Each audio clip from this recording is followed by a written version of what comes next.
Shalom a todos, bem-vindos ao canal Ouça a Torá. Vamos continuar o Midrash da Parashat Tzav. Hashem nos proíbe de comer sangue. Agora a Parashá nos fala sobre as leis que se aplicam não apenas na época do Beit HaMikdash, mas também nos dias de hoje. Hashem ordenou a Moshe: um judeu não pode comer sangue.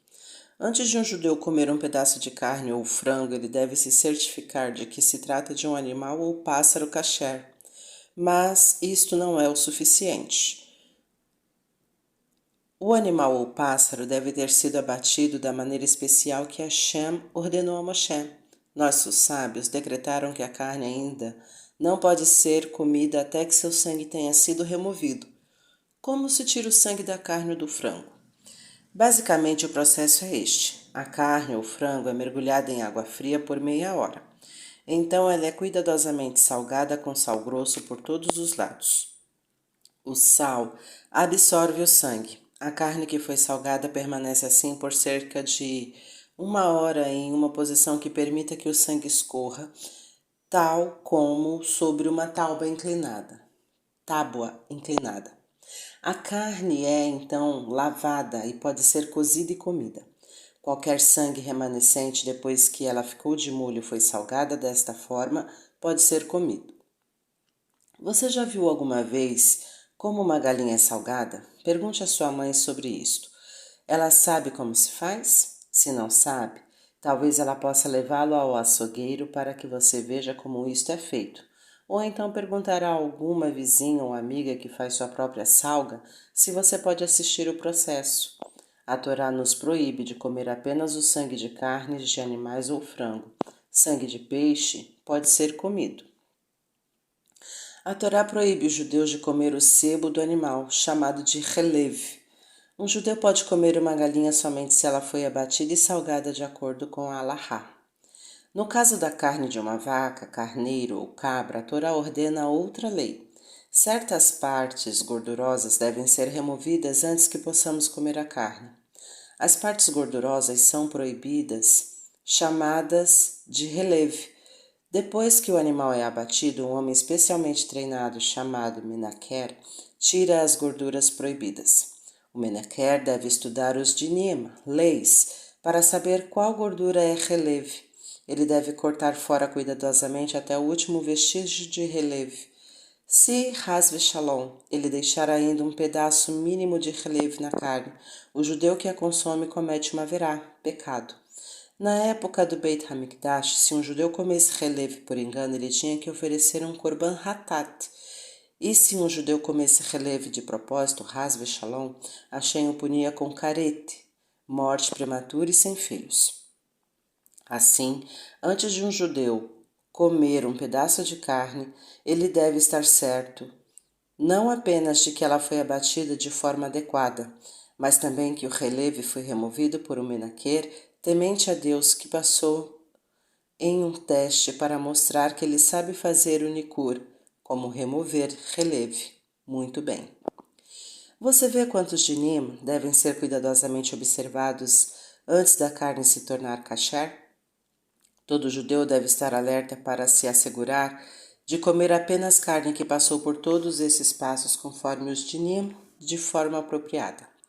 Mesmo que você veja uma grande placa em um açougue dizendo kasher ou glat kasher, ainda assim é possível, infelizmente, que o açougueiro esteja vendendo carne que não seja kasher de acordo com a halahá, a lei judaica. Talvez o pai ou o avô deste açougueiro tenha sido um judeu temente a Deus que vendia carne kasher. O filho ou o neto, que agora cuida da loja, talvez tenha mantido a placa, mas não conhece a halahá ou não toma o cuidado de kasherizar a carne de forma apropriada.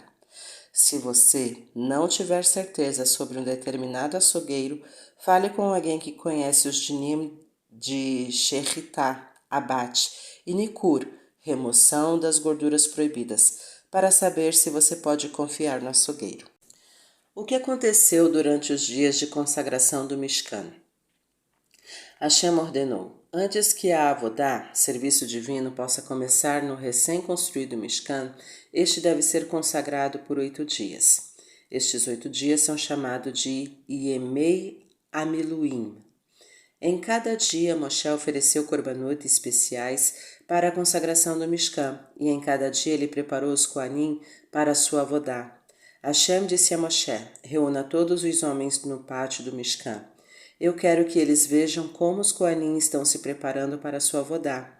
Havia duas razões por que Hashem queria que todos os judeus vissem como Moshe preparava os Koanim para o serviço sagrado. Primeiro, Hashem queria que todo o povo compreendesse que os Koanim são especiais. Eles então honrariam os Koanim. Segundo, Hashem queria que cada judeu soubesse claramente que fora Hashem quem escolhera Harão e seus filhos para servirem no Mishkan. Ninguém jamais deveria pensar, Hasve Shalom, que havia sido Moshe que, por vontade própria, havia nomeado seu irmão Harão e seus filhos para esta posição elevada. No entanto, mais tarde, Korah argumentou que Harão não havia sido escolhido por Hashem. Hashem realizou um milagre especial para que todos os judeus pudessem ver com seus próprios olhos o que foi feito para Harão e os outros Koanim. Hashem fez com que no pátio do Mishkan coubessem 600.000 homens. É claro que o pátio era muito pequeno para abrigar um número tão grande de judeus. No entanto, ele miraculosamente se expandiu para que coubessem todos eles. O Midrash explica: Hashem pode colocar pessoas em um espaço que parece pequeno demais para contê-las. Hashem ordenou a Moshe: reúna todos os judeus. Onde? Perguntou Moshe. No pátio do Mishkan, na entrada do Ohel Moed. Hashem respondeu: mas há 600.000 homens de 20 anos e mais 600.000 rapazes mais jovens, objetou Moshe. Não cabem todos lá.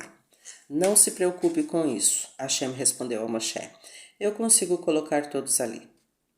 Da mesma forma, quando Hashem desceu no Har Sinai em Matan Torá para falar com Bnei Israel, ele tinha consigo 22.000 carruagens de anjos. Embora o Har Sinai fosse muito pequeno para comportar todos eles, Hashem realizou um milagre e todos eles couberam na montanha. Novamente no futuro, Hashem realizará um milagre semelhante. Ele reviverá todos os Tzadikim que já viveram desde Adam. Ele os levará para Eretz Israel. Mas haverá espaço suficiente para tanta gente? Hashem expandirá a terra de modo que cada pessoa tenha bastante espaço. Todos os judeus viram Moshe preparar Harão para sua nova tarefa como Cohen Gadol da seguinte maneira. Harão emergiu em um mikve para se purificar. Então Moshe levou Harão até o Quior e lavou suas mãos e pés. O povo viu como Moshe vestiu Harão com roupas esplêndidas, a túnica longa, o cinto, o manto, o efode, o avental e seu cinto. Moshe prendeu o roshem, o peitoral, no topo do efode, colocou o turbante na cabeça de Harão e fixou os tzitzits, a faixa da cabeça em sua testa. Finalmente, Moshe trouxe o Shemen HaMishra, o azeite de unção. Ele espalhou um pouco deste óleo no Mishkan e em seus utensílios para torná-los sagrados. Também aspergiu um pouco do azeite 7 vezes sobre o grande Mishbeach no pátio. Então ele colocou mais azeite na testa de Aharon. Depois disso, Moshe lavou e vestiu os filhos de Aharon diante de todo o povo. Em cada um dos primeiros 7 dias de dedicação, Moshe precisou montar e desmontar o Mishkan, e a cada dia ele oferecia korbanot especiais que Hashem havia ordenado para a dedicação do Mishkan. Primeiro, uma oferta de Hatat, pecado. Aharon e seus filhos colocavam suas mãos sobre a oferenda e recitavam o vidui. Segundo, uma oferenda de Olá. Novamente, Aharon e seus filhos colocavam suas mãos sobre ela e recitavam o vidui. Terceiro, uma oferenda de Shelamim. Aharon e seus filhos colocavam suas mãos sobre ela. Este korban expressava seu agradecimento a Hashem por ele tê-los escolhidos para Avodá.